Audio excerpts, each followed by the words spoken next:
Selamat siang semuanya. Selamat siang, Bu. Pagi, Bu. Bentar, earphone saya kok nggak nyambung ya. Oke, Bu. Bentar ya, saya setting-setting sedikit. Mungkin.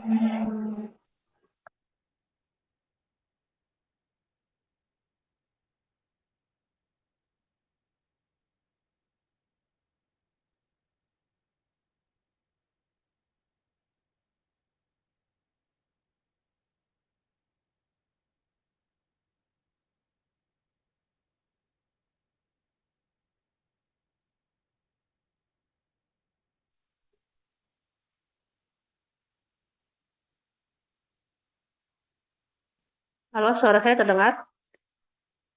Terdengar, Bu. Nah, saya nggak jadi pakai earphone. Oke, jadi terima kasih ya kehadirannya untuk di pertemuan 10. Sebentar ya.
Oke, sorry ya, agak sedikit delay.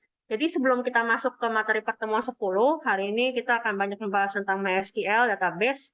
Sebelumnya saya mau bahas dulu di kalau minggu lalu kan kita ada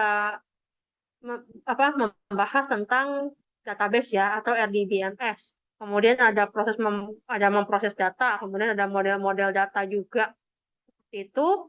Nah, ini yang perlu kita ketahui berikutnya adalah terkait dengan structure query language atau DDL dan DML. Jadi, sebentar saya akan slideshow dulu,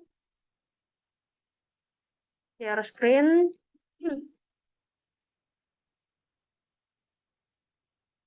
Oke, jadi kalau di database atau kita menggunakan RDBMS itu ya, mau itu SQL, MySQL, Postgre, Oracle, database itu kita punya yang namanya Structure Query Language. Jadi SQL adalah standar perintah yang digunakan untuk berkomunikasi antar relasi tabel dalam RDBMS. Jadi kalau minggu lalu kan kita udah bikin model di mana itu ada relasi-relasi atau tabel ya. Nah, di sini nanti kita punya perintah-perintah untuk kita misalkan mau melakukan definisi data atau data definition language dan manipulasi data atau data manipulation language. Di situ, jadi SQL itu perintah-perintahnya itu tadi ada dua tadi, DDL dan DML. Yang pertama adalah DDL, Data Definition Language. Jadi DDL adalah perintah-perintah yang kita gunakan untuk menspesifikasikan skema dari database. Jadi itu bisa berupa create. Kalau create misalnya kita mau bikin tabel baru, kita bisa create table, alter table. Kemudian kalau kita mau hapus, kita bisa drop. Atau kita bisa juga melakukan translate. Seperti itu. Kemudian ada juga DML atau Data Manipulation Language. Nah, ini adalah perintah-perintah yang kita gunakan untuk memanipulasi data pada tabel. Jadi kalau kita mau masukkan data, jadi udah ada tabelnya tadi pakai create ya. Kemudian kita mau masukkan record di dalamnya atau data di dalamnya, kita bisa pakai insert. Kemudian kalau kita mau mengupdate data di dalamnya, kita bisa pakai update. Kemudian ada delete untuk menghapus record atau menghapus baris atau menghapus data tertentu dari suatu uh, key tertentu gitu kita juga bisa lakukan seperti itu. Kemudian terakhir adalah select. Jadi kalau kita mau mengquery atau menampilkan bagian tertentu dari tabel kita, kita bisa melakukan dengan select. Atau bahkan semua ya. Jadi kita bisa pakai namanya select all atau select bintang seperti itu untuk mengambil semua data yang ada dalam tabel. Nah, sekarang berikutnya kita akan coba install MySQL. Jadi kalian bisa download MySQL-nya sesuai dengan komputer masing-masing ya, sesuai dengan spesifikasi dari PC atau laptop yang digunakan. Itu. Jadi kalau di sini saya download dari MySQL itu kan open source ya, jadi kalian bisa download secara bebas di internet. Kalian bisa cari MySQL package untuk Python. Jadi kalau saya pakai ini MySQL client dari dari website www.lfp.uca.edu. Terus kalian bisa cari Python library-nya, cari MySQL-nya, cari sesuai versi Python yang terinstall. Misalnya kalian, kalau saya kan pakai 3.8 ya kemarin ya Python-nya. Kemudian saya di komputer saya itu pakai Windows dan saya pakai prosesornya AMD bukan Intel 64 bit. Jadi saya download yang ini nih, MySQL Client Windows AMD 64 seperti itu. Jadi kalau kalian bisa coba cari, habis setelah di-download, kalian buka command prompt kemudian klik install. Jadi di situ kalian jangan lupa masuk dulu ke halaman downloadnya. Jadi misalkan kalian downloadnya di folder C atau folder D, kalian pindah dulu ke folder tersebut, baru akan klik install filenya. Oke, jadi sampai sini ada pertanyaan. Kalau udah ada yang, kalau kalian sudah menginstal MySQL sebelumnya, jadi nggak perlu install lagi, kalian bisa langsung pakai aja. Jadi ini untuk yang belum ya, menginstal. Saya akan coba buka websitenya. Coba sebentar ya, saya buka.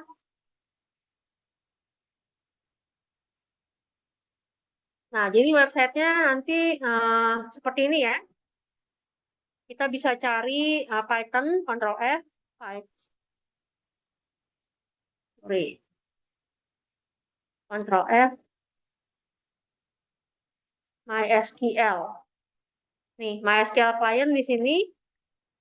Di sini ada banyak ya MySQL client ya untuk versi 34, 35, 36, 37, 38, dan seterusnya. Jadi kalau kalian pakai versi yang nggak ada di sini, kalian bisa coba Google mencari MySQL client buat Python versi berapa, misalkan seperti itu ya. Jadi di website ini juga ada library-library yang lain ya buat Python. Coba saya cari Scikit misalnya ya. Contohnya Scikit atau library lain yang paling Scikit ini banyak dipakai buat pembelajaran mesin ya.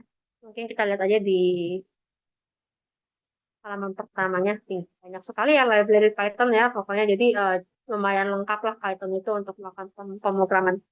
Kayak NumPy, NumPy juga kita bisa gunakan untuk melakukan proses aritmatik atau proses perhitungan yang level tinggi seperti itu.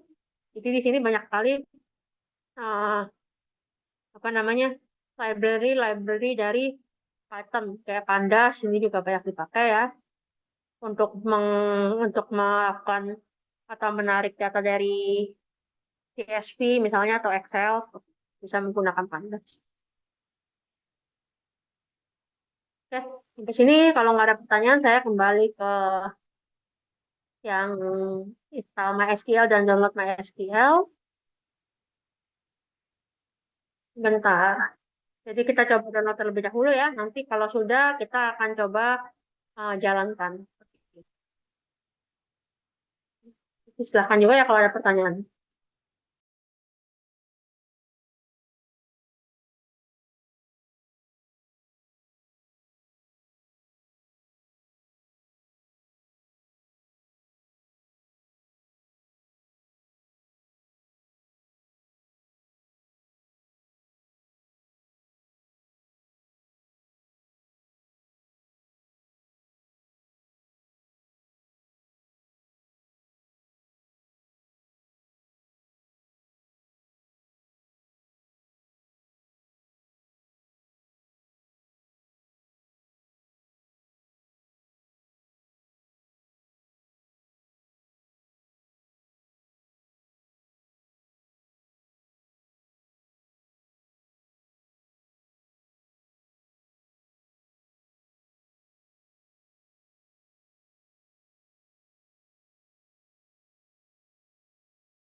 Berikutnya kalau kita sudah coba install MySQL client-nya, kita akan install Apache atau Exam ya. Jadi di sini kita bisa download dari www.apachefriends.org index. Nah, itu nanti dapat downloadnya. Kita jalankan install di C, misalkan di folder C atau folder D, terserah kalian.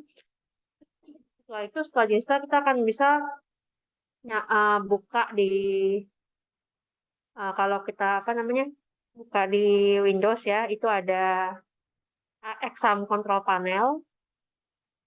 Seperti itu, nanti kita bisa jalankan modul Apache dan MySQL. Jadi kalau kita installer yang dari Exam ini, kita udah dapat Apache web servernya, sama kita juga sudah dapat MySQL database-nya. Jadi kalau tadi kita install MySQL client untuk Python, kita sekarang install engine database si MySQL-nya, tapi udah bundling ya di sini ya. Kita udah dapat banyak nih kalau kita download dari Exam. Udah dapat Apache, udah dapat MySQL, dapat yang lain juga kayak Tomcat misalnya seperti itu. Tapi yang kita perluin hanya yang Apache sama MySQL aja. Jadi di sini kita bisa coba ya, saya coba buka dulu websitenya untuk mengecek apakah downloadernya masih tersedia. Harusnya masih, karena Apache itu juga open source, jadi kita bisa download secara bebas juga, tanpa perlu licensing.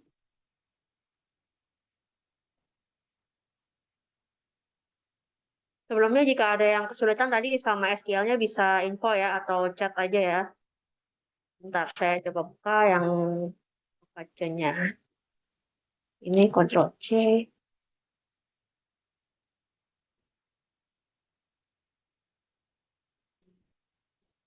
Oke, ini jadi kalau saya akan share screen lagi websitenya, jadi kalian bisa buka apachefriends.org ini ya. Terus kalian bisa download Exam for Windows, Linux, atau OS X Mac ya ini ya. Tergantung kalian pakai PC, laptop, atau komputernya itu pakai OS-nya apa. Kalau pakai Windows, saya pakai Windows, jadi saya download yang ini. Terus di sini kita bisa lihat ya, di sini dapat Apache, dapat MariaDB, dapat PHP, dapat Perl. Jadi sekarang dia udah nggak dapat MySQL tapi dapatnya MariaDB. Jadi kalau kalian mau pakainya yang MySQL itu kita download terpisah berarti. Jadi kalau saya dulu pakai yang versi XAMPP lama dia masih dapatnya MySQL. Ternyata sekarang yang terbaru dapatnya MariaDB. Coba saya lihat di web download ya apakah dia masih ada yang lama. Jadi di sini ada mau download. Ini kalian bisa coba cari ya. Windows. Oh, ini ada versi-versi lama nih. Bisa dicek nih versi yang masih ada MySQL-nya versi berapa. Mungkin saya akan bantu cek ya.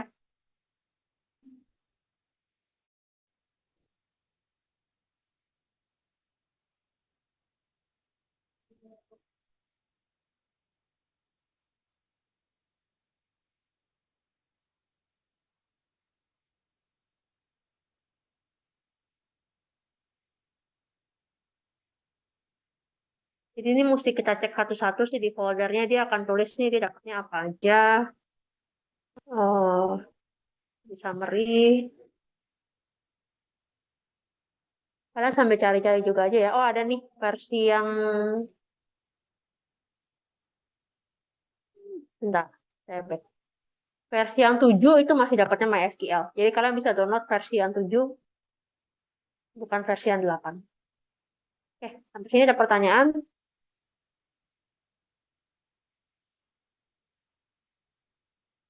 Oke, kalau nggak ada pertanyaan dicoba dulu ya download ya. Dan kita coba jalankan nanti jika ada kesulitan bisa chat atau open mic. Jadi tadi saya lihat yang versi 7 ya ini ya. Kalian bisa lihat di sini di summary kalau dia masih dapat Apache MySQL. Karena yang kita mau pakai MySQL. Karena tadi kita juga sudah download MySQL client. Jadi sebenarnya database itu bisa macam-macam kalian pakai. Bisa pakai MariaDB, bisa pakai SQL Server. Tapi kalau SQL Server itu nggak open source.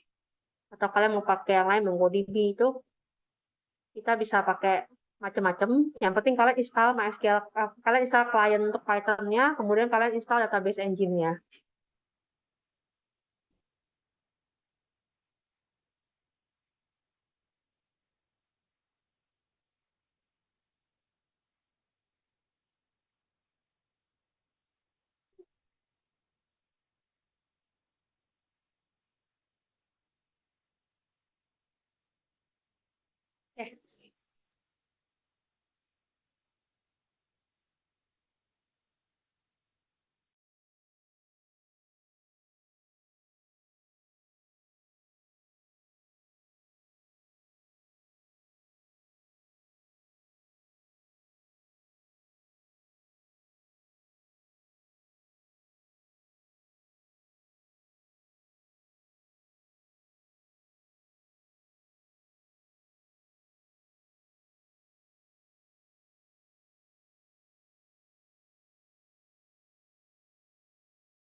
Kalau sudah berhasil diinstal, bisa dilihat ya di sini ada beberapa workaround ketika kita nggak bisa menjalankan exam atau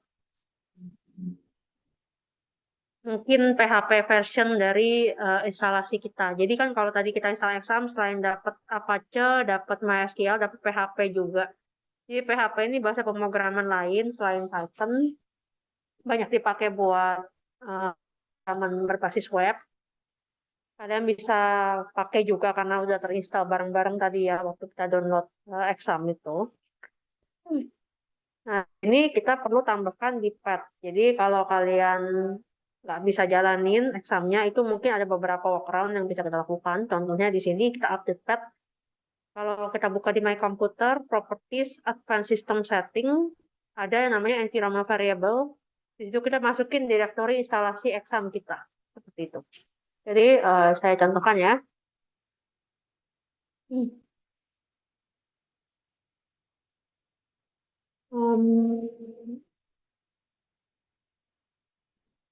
ya desktop ya. Oke. Jadi kita ke My Computer. Di sini kalau kalian klik kanan, saya pakai Windows 10 ya. Jadi mungkin sedikit berbeda. Ini properties. Di sini kita cari Advanced System Setting. Nah, di sini Advanced System Setting. Habis itu kita ke Environment Variable di paling bawah ini. Nah, di sini ada path. Path ini kita double klik. Kalau kalian lihat di sini saya udah masukin ya C, saya install examnya di C, PHP, C, exam, PHP. Sama seperti Python ya, kalau kalian kemarin waktu instalasi Python kok mau pip install atau mau jalanin Python dari command prompt itu kok nggak bisa gitu. Kita bisa tambahin juga di sini contohnya. Jadi direktori kalian menginstal Pythonnya. Kalau sudah, kita bisa langsung search di Windows Exam Control Panel di sini ya. Kalian double klik aja untuk dibuka atau dinyalakan. Nah, nanti di sini kita bisa lihat ada services Apache dan MySQL-nya belum dijalankan. Jadi kita bisa langsung start aja dua-duanya. Seperti itu. Kemudian kalau sudah kita coba masuk ke browser dan ketik localhost phpMyAdmin. Jadi saya kembali ke browser.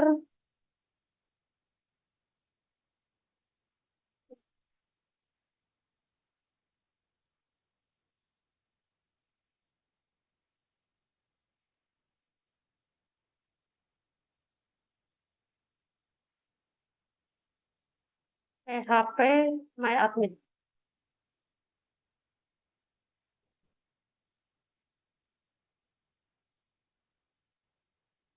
Oke, jadi nanti cuma tampilannya akan seperti ini setelah kalian membuka localhost phpMyAdmin. Nah, di sini bisa dilihat di sebelah kiri itu kita bisa create new database atau create new table. Jadi di sini saya kalau klik database ini kita ada beberapa database yang bawaan ya dari instalasi kita. Itu sebagai contoh aja, tapi kita juga bisa create baru. Di sini kalau kita bisa create new database, contohnya di sini ITTS kita create database-nya. Nah, habis itu di database ITTS kita bisa bikin tabel. Nah, di sini tabel misalkan saya create tabel baru. Misalkan di sini tabel barunya adalah kode mahasiswa seperti itu ya. Tabel mahasiswa, sorry. Tabel mahasiswa. Nah, di sini ada tadi kan waktu sebelumnya ada pilihan ya, mau berapa kolom tabel itu. Jadi kita mau bikin berapa banyak um, kolom yang ada dalam tabel yang mau kita buat. Jadi kalau di sini contohnya saya bikin tabel mahasiswa, itu saya punya kolom pertama saya mau isi adalah kode mahasiswa, seperti itu, kode MKS. Kita bisa bikin tipenya apa, apakah apa numerik atau integer. Integer ini angka, varchar apa numerik. Jadi sesuai dengan keterangan di sampingnya ya. Kalau kalian tarik mouse ke arah tipe, itu kan kelihatannya ada integer, itu adalah range dari sekian sampai sekian. Kemudian ada varchar, itu adalah variable length, string, bisa juga angka. Kemudian di sini ada teks, ada tanggal, date, masih banyak lagi ya, boolean. Kemudian ada juga desimal, floating. Floating itu kalau mau ada komanya. Seperti itu. Jadi di sini kita pilih aja yang varchar ya. Length atau value ini kita bisa isi. Jadi kalau di sini kalian bisa lihat juga ya, ada tanda tanya, ini adalah keterangannya. Jadi kalau kita mau bikin value-nya, misalkan kode mahasiswa itu kita mau terdiri dari 7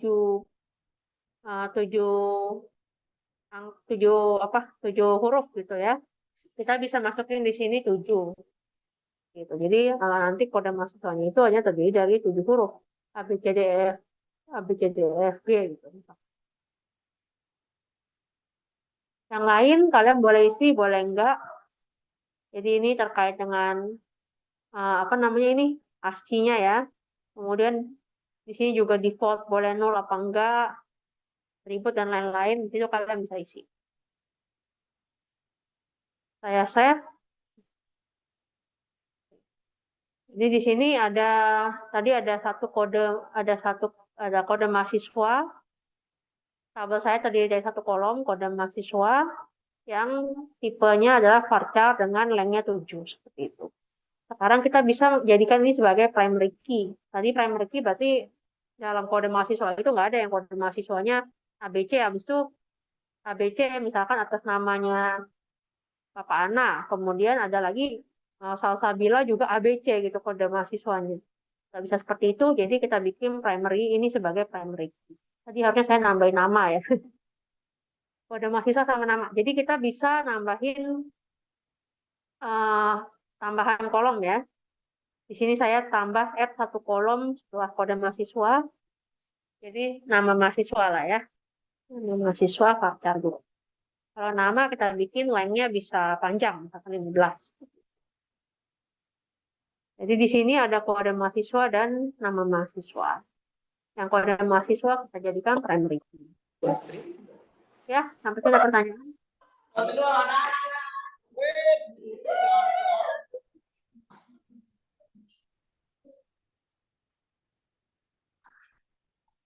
Mungkin terpencet ya.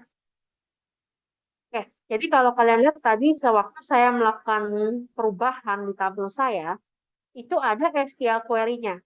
Jadi kan kalau sekarang itu kan memang semuanya sudah user interface base ya. Jadi kalian bisa drag and drop seperti itu. Jadi kalau itu tergantung dari kita punya database engine-nya apa. Kemudian kedua kita pakai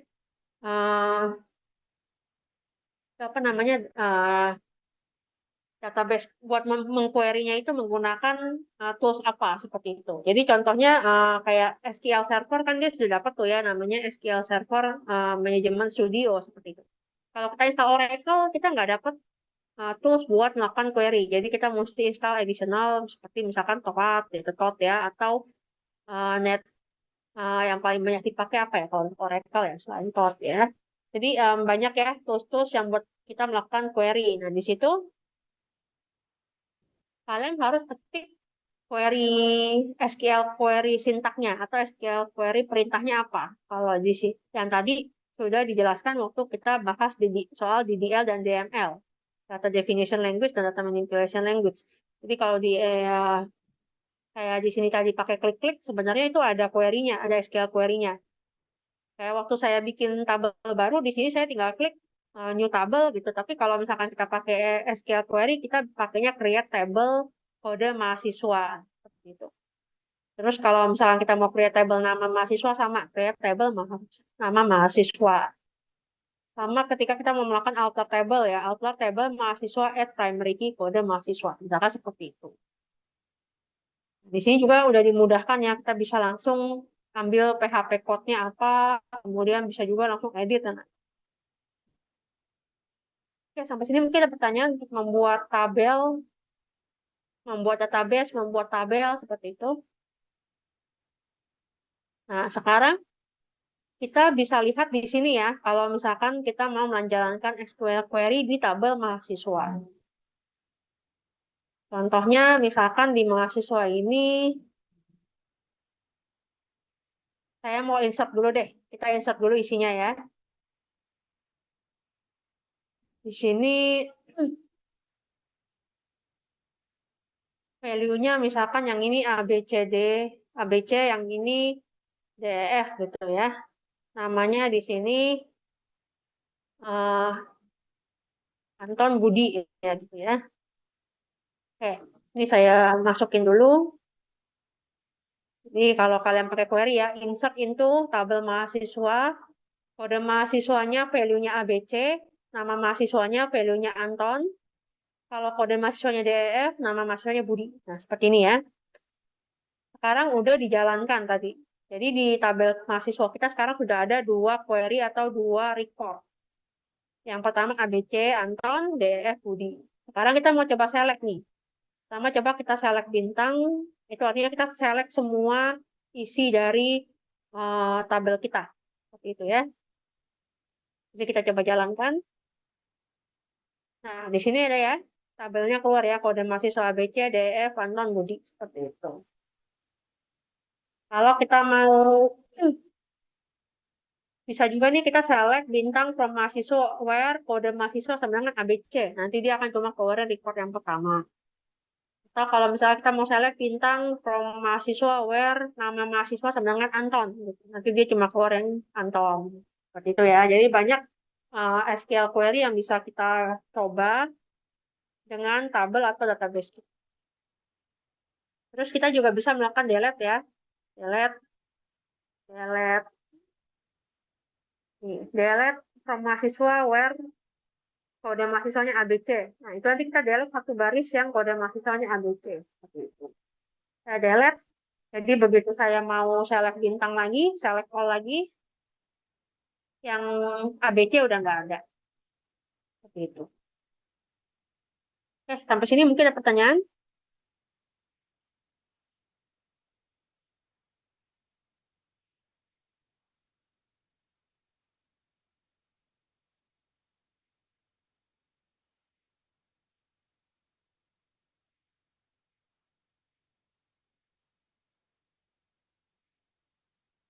Oke, saya kembali ke slide dulu ya. Jadi ini tadi yang pertama adalah create database.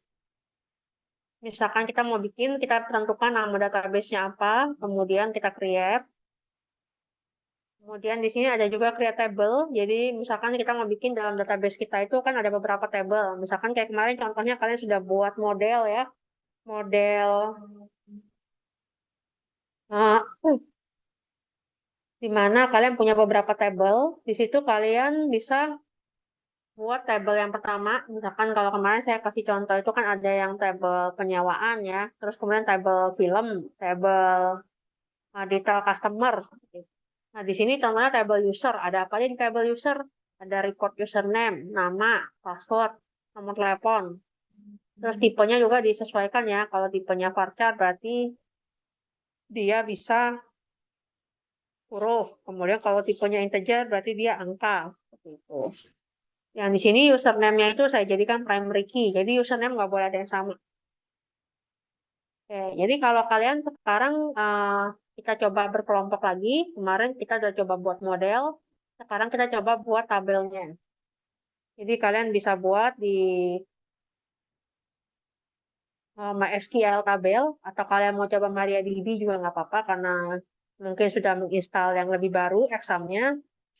Itu kalian coba buat tabel sesuai dengan model yang kemarin kita bikin. Seperti itu. Oke, sampai sini ada pertanyaan lagi?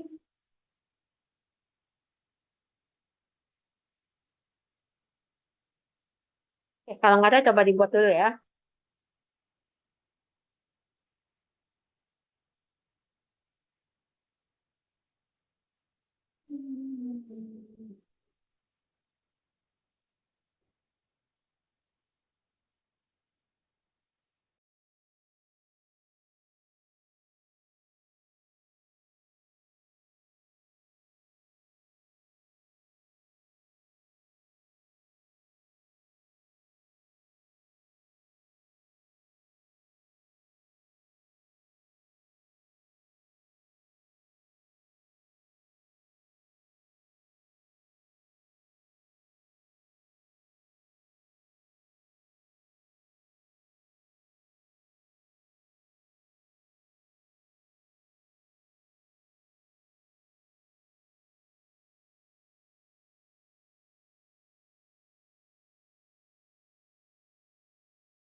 Kalau ada yang sudah selesai bisa di screenshot di chat ya.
Untuk UTS atas nama Bapak Kawa saya belum terima ya.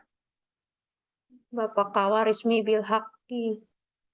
Jadi tolong di-resign ulang.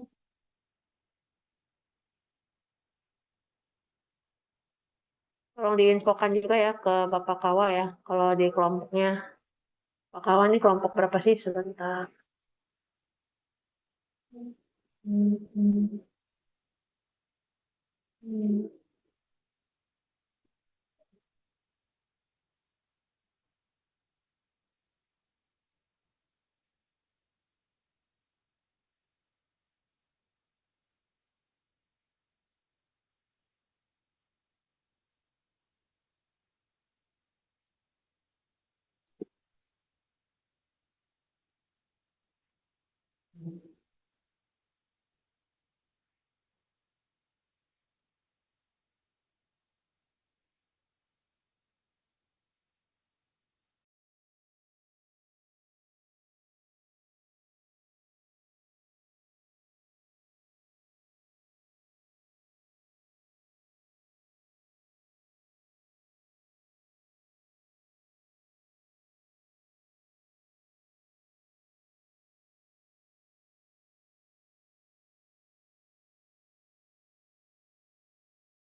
Jadi ini untuk pertemuan berikutnya, pertemuan minggu depan, kita akan coba membuat tabel di PyQt ya. Jadi menggunakan Qt Designer. Jadi ini saya kasih contoh.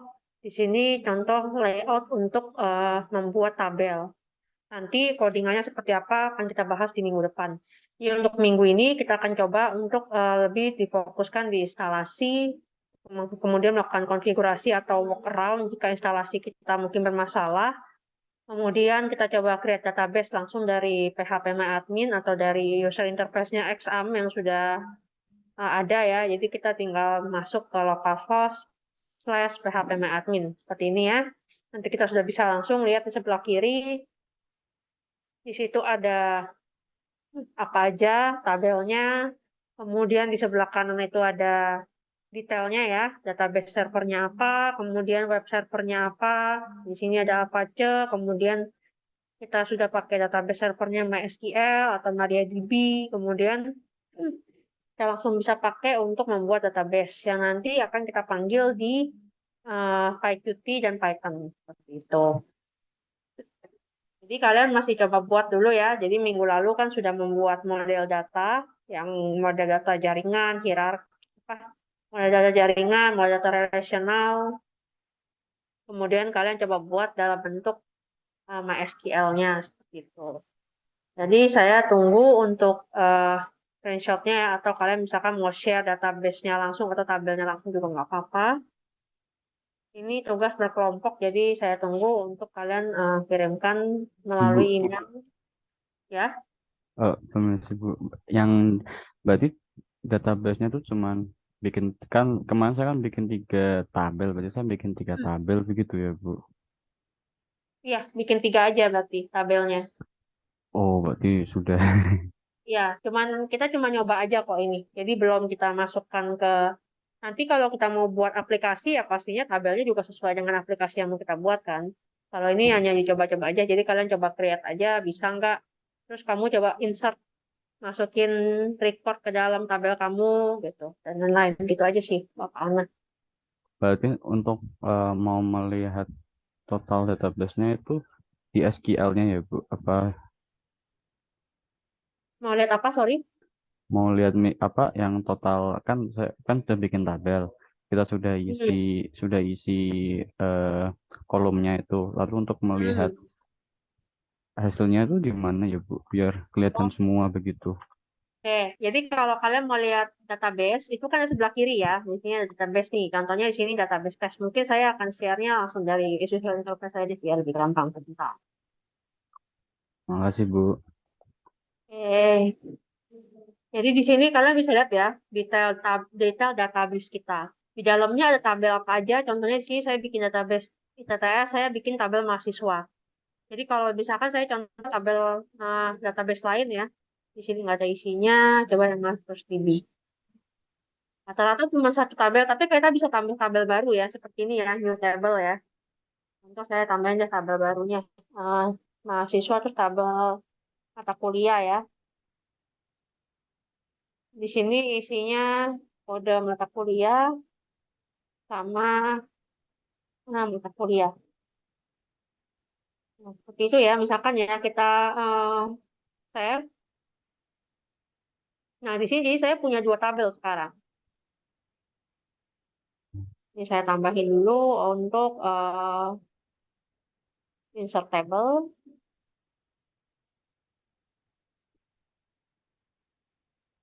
Seperti ini ya. Jadi kita sekarang punya 2 tabel. Jadi kamu bisa lihat total semua tabel dan database kamu di sebelah kiri sini. Tapi gimana kalau mau lihat isinya, recordnya ya? Recordnya contohnya saya buka tabel mahasiswa nih. Di sini kan saya ada kan ya di sini. eh, apa isinya apa? Karena kebetulan saya cuma ngisi satu di sini. Kalian mau print, export juga bisa query-nya. Terus kalian bisa juga jalankan lewat query SQL, select bintang, artinya select semua from tabel mahasiswa. Nanti kalian bisa keluarin semua isi record dari tabel tersebut. Kalau kalian mau isi data di sini secara random, kita juga banyak ya di internet ya. Kalian bisa coba search untuk bisa melakukan insert random data secara 100 record, 200 record seperti itu. Nanti kalian tinggal copy ke SQL query, terus apa tabel kalian sudah terisi banyak. Jadi itu juga bisa. Ini akan dipakai ketika kalian nanti misalkan membuat skripsi di akhir perkuliahan ya, mau dapat ijazah S1, bikin skripsi, bikin aplikasi skripsinya. Nah, di situ kan kalian mesti isi data dong ya nggak?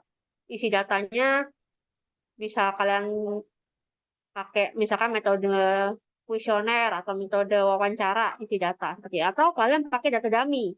Data dummy itu data yang nggak real gitu ya, maksudnya data random lah, data dummy. Nah, itu kalian juga bisa pakai dan dari internet gitu.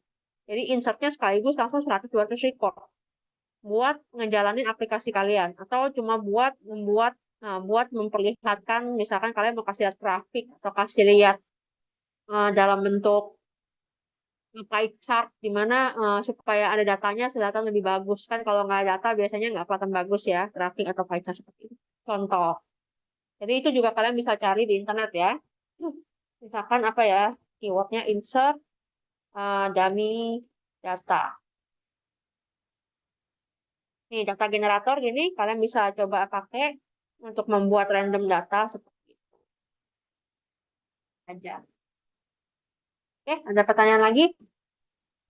Tidak Bu. Terima kasih Bu Astri. Oke, terima kasih. Nah, jadi kita mungkin kita saya tutup ya untuk pertemuan hari ini. Jadi kita bertemu lagi di pertemuan minggu depan, pertemuan 11. Jadi di TTS kemarin saya sudah lihat kalender, nggak ada tanggal merahnya, nggak ada liburnya. Jadi kita masuk terus tiap Selasa. Gitu. Jadi sampai ketemu lagi. Ya, sampai ketemu lagi minggu depan ya. Oke, terima kasih semuanya. Selamat siang, selamat beraktivitas kembali. Ya Bu, selamat berkelas kembali juga.